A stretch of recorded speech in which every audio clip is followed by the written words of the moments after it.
వర్తమానం వార్తలకు స్వాగతం. నేను మీ ఉదయ్ కుమార్. ఈరోజు వార్తల్లోని ముఖ్యాంశాలు. వచ్చే ఏడాది జనగణనకు చేపట్టనున్న కేంద్రం.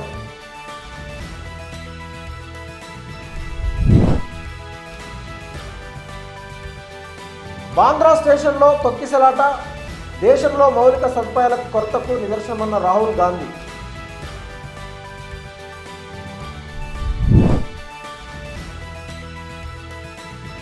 తమిళ నటుడు విజయ్ నిర్వహించిన తొలి మహానాడు విజయవంతం.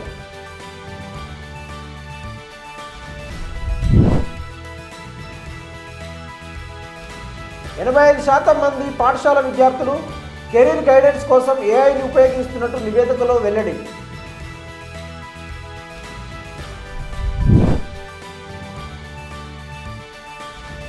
హైదరాబాద్లో బహిరంగ సభలు, నిరసనలపై నెల రోజుల పాటు నిషేధం విధించిన పోలీసులు.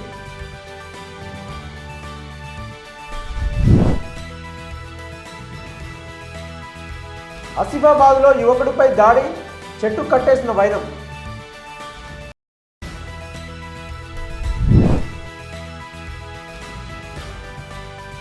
అక్టోబర్ 31 నుంచి ఏపీలో ఉచిత ఎల్పీజీ సిలిండర్ల పంపిణీ.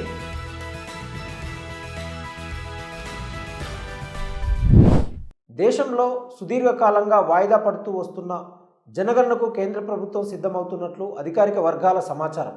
వచ్చే ఏడాది నుంచి ఈ జనాభా లెక్కల సేకరణ ప్రక్రియ ప్రారంభమవుతుందని, 2026 వరకు ఇది కొనసాగుతుందని ప్రభుత్వ వర్గాలు పేర్కొన్నాయి. జనగణన పూర్తి కావడానికి దాదాపు 18 నెలల సమయం పడుతుందని అధికారులు అంచనా వేస్తున్నారు. కేంద్ర హోంశాఖ ఈ ప్రక్రియకు నేతృత్వం వహించనుంది. 2026లో ప్రభుత్వ గణాంకాలను వెల్లడించే అవకాశం ఉందని సమాచారం. ప్రధానమంత్రి కార్యాలయం తుది అనుమతులు రాగానే జనాభా లెక్కల ప్రక్రియ ప్రారంభం కాబోతున్నట్లు ప్రభుత్వ అధికారులను ఉటంకిస్తూ జాతీయ మీడియా పేర్కొంటుంది.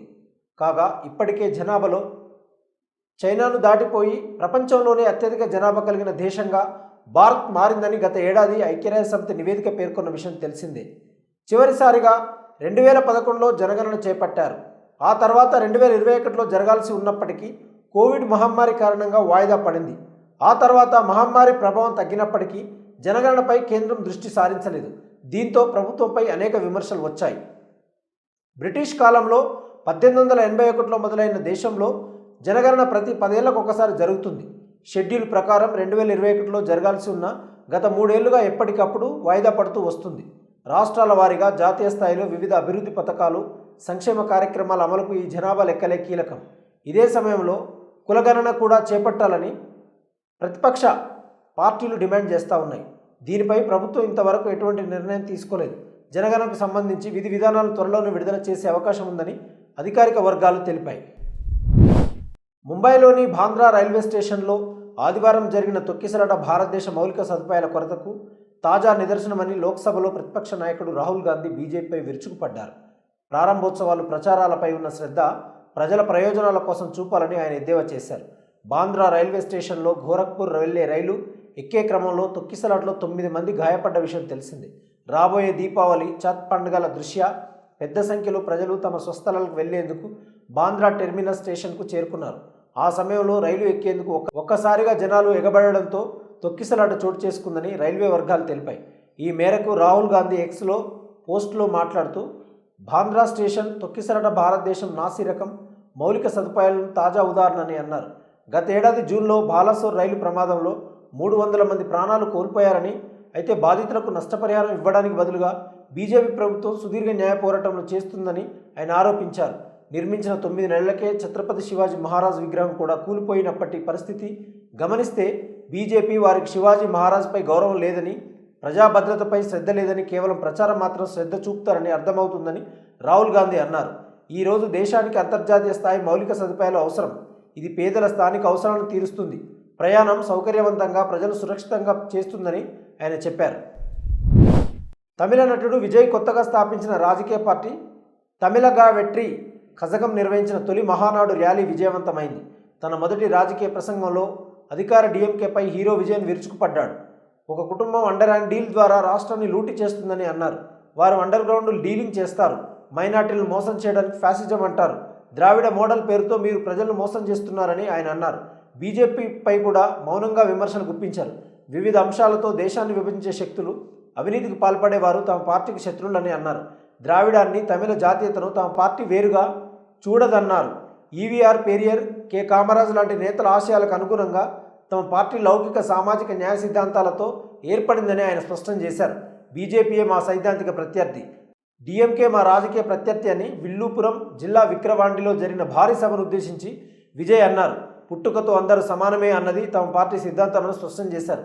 తను పేరు పెట్టకుండా విమర్శలు చేస్తున్నానంటే అది భయంతో కాదని, ఒక గౌరవప్రదమైన రాజకీయాలు చేసే లక్ష్యంతో తను ఇక్కడికి వచ్చానని నటుడు విజయ్ స్పష్టం చేశారు. కాగా సుమారు 10 ఏళ్ల నుంచి విజయ్ పార్టీ పెడతారని ఊహాగానాలు వస్తూనే ఉన్నాయి.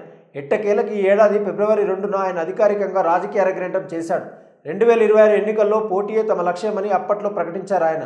ఆగస్టు 22న చెన్నైలోని టీవీకే ప్రధాన కార్యాలయంలో పార్టీ జెండాను ఆవిష్కరించారు. పార్టీ గీతాన్ని పాడారు. ఆ తర్వాత భారత ఎన్నికల కమిషన్ టీవీకేని ఆమోదిస్తూ ప్రకటన చేసింది. ఇప్పుడు విక్రవాండి సభతో కార్యకర్తలు, అభిమానుల్లో నూతన ఉత్తేజం కనిపించింది. 85% మంది పాఠశాల విద్యార్థులు కెరీర్ గైడెన్స్ కోసం చాట్ జీపీటీ వంటి ఏఐ సాధనాలను ఉపయోగిస్తున్నారు. అయితే వారిలో కనీసం 40% మంది కెరీర్ కౌన్సిలర్తో ఎప్పుడూ సంభాషించలేదని ఒక నివేదిక తెలిపింది. ఈ సర్వేను IC3 ఇన్స్టిట్యూషన్, ఫ్లేమ్ విశ్వవిద్యాలయం సంయుక్తంగా నిర్వహించాయి. 9 నుండి 12వ తరగతి వరకు 2200 మంది విద్యార్థులు 56 దేశాలలో విస్తరించి ఉన్న 35,656 మంది కౌన్సిలర్ల నుండి వచ్చిన ఫీడ్బ్యాక్ను అనుసరించి సర్వే నివేదికను రూపొందించారు. 85% మంది విద్యార్థులు కెరీర్ గైడెన్స్ కోసం చాట్ జీపీటీ వంటి ఏఐ సాధనాలను ఉపయోగిస్తున్నారు. భారతదేశంలో 62% మంది కౌన్సిలర్లు తమ పనిలో ఏఐ సాధనాలను ఉపయోగిస్తున్నారు. 74% మంది ఈ సాధనాలు కౌన్సిలింగ్ ప్రక్రియను మెరుగుపరుస్తాయని నమ్ముతున్నారు. అంతేకాకుండా 73% మంది భారతీయ కౌన్సిలర్లు ఏఐ సాధనాలు వారి పనిభారాన్ని తగ్గించడానికి దోహదపడ్డాయని తెలిపారు. విద్యార్థులలో 83% మంది ఏఐ సాధనలను కలిగి ఉన్నారు. వీటిని వ్యాసరచన, వృత్తి పరిశోధన, విశ్వవిద్యాలయ ఎంపిక వంటి పనుల కోసం ఉపయోగించారని నివేదిక పేర్కొంది. ప్రపంచవ్యాప్తంగా కెరీర్ చర్చలను ప్రారంభించడానికి 12 నుండి 14 సంవత్సరాల వయసు వరకు సరైన సమయం అని నివేదిక గుర్తించింది.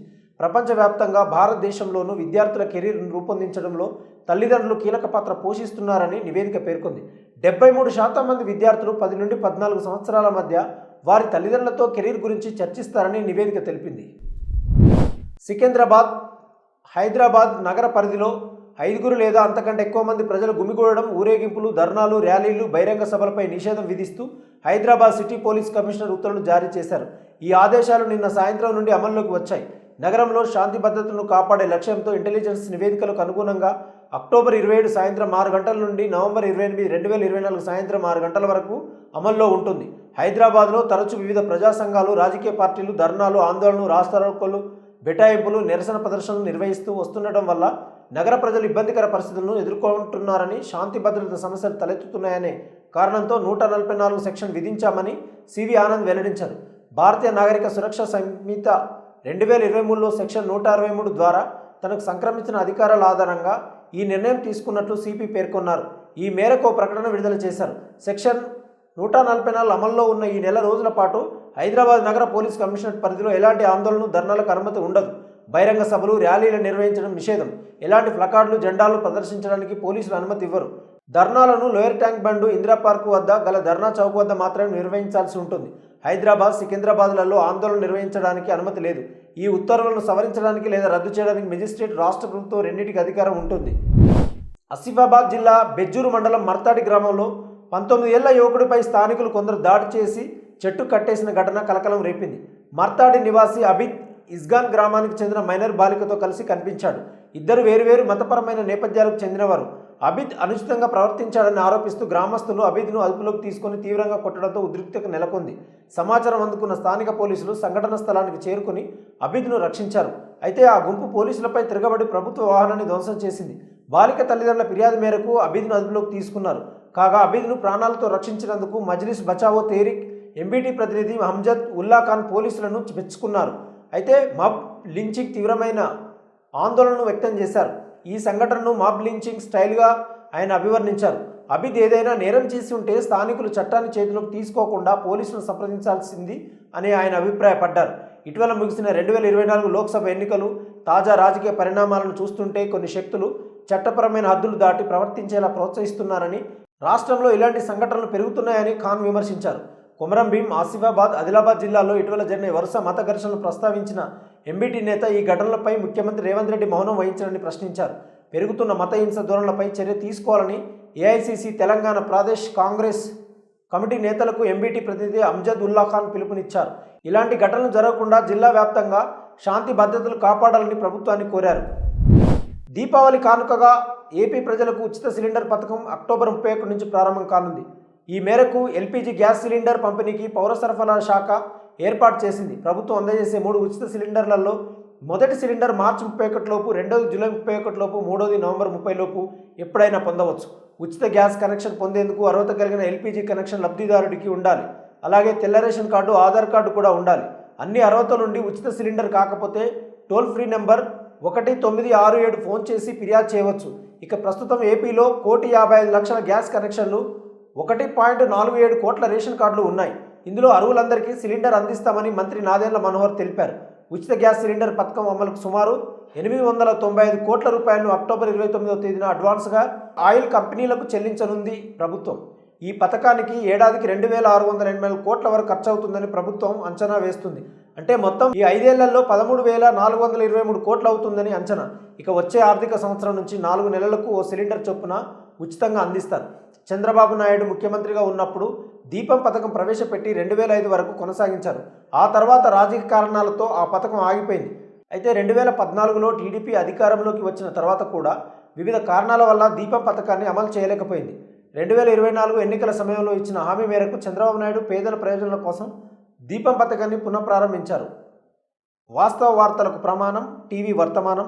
ఈ వార్తలు ఇంతటితో సమాప్తం. మరిన్ని విశేషాలతో మళ్ళీ కలుద్దాం. నమస్కారం. షేర్ చేయండి, సబ్స్క్రైబ్ చేయండి, కామెంట్ చేయండి. వర్తమానాన్ని ప్రజల్లోకి తీసుకెళ్ళండి.